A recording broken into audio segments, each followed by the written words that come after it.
एक एक असे शेतकरी आहेत की त्यांना दूध विकायचं सुद्धा त्यांना कळत नाही. मग उत्पादन खर्च कसा काढायचा, 1 लिटर दूध तयार करण्यासाठी किती रुपये खर्च यायला लागला याचा लेखाजोखा काहीच नाही. उठायचं आणि फक्त मोठं बोलायचं. तर माझी विनंती आहे, ज्याच्याकडे 3-4 जनावर आहेत त्याचा मेळ लागणार नाही या दूध व्यवसायामध्ये. स्पष्ट आणि प्रखर बोलतो.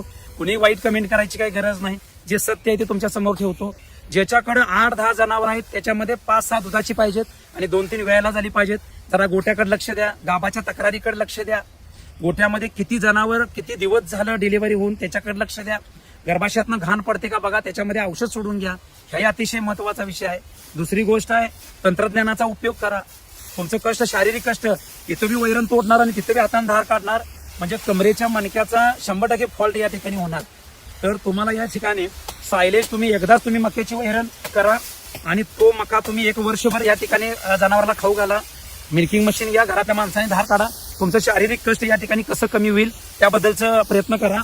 दुसरी गोष्ट आहे, मुक्त गोट्याचा स्पेस ठेवा. मुक्त गोट्यामध्ये जनावर निवांत फिरू द्या. पाण्याची सोय करा. आणि या सगळ्या गोष्टी अतिशय महत्वाच्या.